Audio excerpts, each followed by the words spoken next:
కుంభమేళాకి వెళ్తున్నటువంటి వాళ్ళకి తెలుగు వాళ్ళకి సంబంధించి వెళ్ళొచ్చినటువంటి ఒక మిత్రుడు చెప్తున్నటువంటి వివరాలు. మహాకుంభమేళాకి వెళ్ళే వాళ్ళ కోసం తెలుగు వాళ్ళందరూ మహాకుంభమేళా సందర్శనానికి వెళ్ళి వెళ్ళాలనుకున్న వాళ్ళు ట్రైన్ ద్వారా మాత్రం వెళ్ళండి. బస్సు ద్వారా వెళ్తే 16 కిలోమీటర్ల దూరంలోనే పోలీసులు ఆపేస్తారట. 16 కిలోమీటర్లు నడుచుకుంటూ మేళాకి వెళ్లాల్సి వస్తుందట. అదే కుంభమేళాలకు వెళ్ళిన వాళ్ళ సౌకర్యం కోసం ప్రభుత్వం వాళ్ళు మేళాని సెక్టార్లుగా, కార్టూన్ పాండ్స్గా, ఘాట్స్గా విభజించారట. వాటి మీద అవగాహన పెంచుకుని వెళ్ళండి, లేకపోతే అసలు ఏం అర్థం కాదు, ఎటు వెళ్ళి ఎటు వస్తారో మీకు అర్థం కాదు అని చెప్తున్నారు. మొత్తం 24 సెక్టార్లు ఉన్నాయట.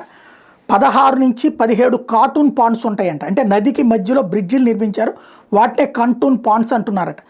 ప్రయాగ్రాజ్ని 3గా విభజించారట. జూసి, హరిలాగంజ్, సంగం. నదికి కుడివైపున జూసి ఉంటుందట. దీనిలో సెక్టార్ 12 నుంచి 21 ఉంటాయట.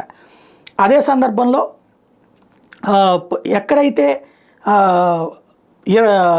హరిలాగంజ్ ఇది నది దాటి ఎడం వైపున ఉందట.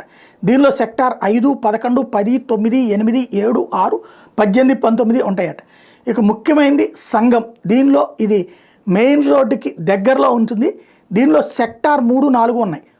8 మిగతావి 22, 23 చాలా దూరంలో ఉంటాయి.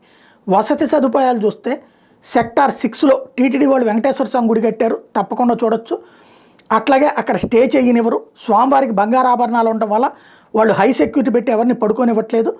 అలాగే మీరు అక్కడ హిందీ వాళ్ళని పెద్ద పెద్ద మఠాలకు, పీఠాలకు సంబంధించిన భజన కేంద్రాలు ఉన్నాయి, చక్కగా అక్కడ పడుకోవచ్చు. ముఖ్యంగా సెక్టార్ 18లో స్టే చేయొచ్చు. నదికి 100 మీటర్లలో ఉంటాయి అటువి. సెక్టార్ 19, 18, 20లో ఈ సెక్టార్స్లో నాగసాధువులు, అఘోరాలు ఉంటారు. వాళ్ళ దగ్గరికి వెళ్తే ఎంతో ప్రేమతో వాళ్ళు తమ దగ్గర ఉండమంటారు, చక్కగా ఉండొచ్చు. లేకపోతే సెక్టార్ 1లో ప్రైవేట్ సదుపాయాలు ఉంటాయి, రోజుకి 200 రూపాయలు. అలాగే అన్ని సెక్టార్లో పెయిడ్ వస్తువులు ఉన్నాయి, రోజుకి 1000 నుంచి 2000 తీసుకుంటున్నారు. 4 మెంబర్స్ ఉండొచ్చు, భోజనం సదుపాయాలు ఉన్నాయి. అన్ని సెక్టార్లో ప్రసాదాలు, భోజనాలు నిరంతరం ఉంటున్నాయి. ఉత్తర భారతదేశం వంటకాలు అక్కడ అన్నీ ఫ్రీగా తినచ్చట. అట్లాగే హెల్ప్ లైన్ కూడా ఉంది. మీకు రైల్వే స్టేషన్ నుండి అడుగడుగున పోలీసులు మిమ్మల్ని గైడ్ చేస్తారు. మేళాలో అయితే పోలీసులు అడుగడుగున మనకు ఎటువైపు వెళ్ళాలో బాగా చెప్తారు. స్నానం అయితే ఎవరైతే పుణ్యస్నానం చేసి రిటర్న్ అవ్వాలనుకుంటారో స్నానఘాట్లు మెయిన్ రోడ్డు పక్కనే ఉంటాయి వరుసగా. అలాగే 2-3 రోజులు ఉండేవాళ్ళు మాత్రం ఏదో ఒక సెక్టార్ నదికి దగ్గరలో ఉంటుంది, అక్కడే ఉండటం మంచిది. లేకపోతే నదికి సెక్టార్కి దూరం అయితే తప్పిపోయే అవకాశం ఉంటుంది.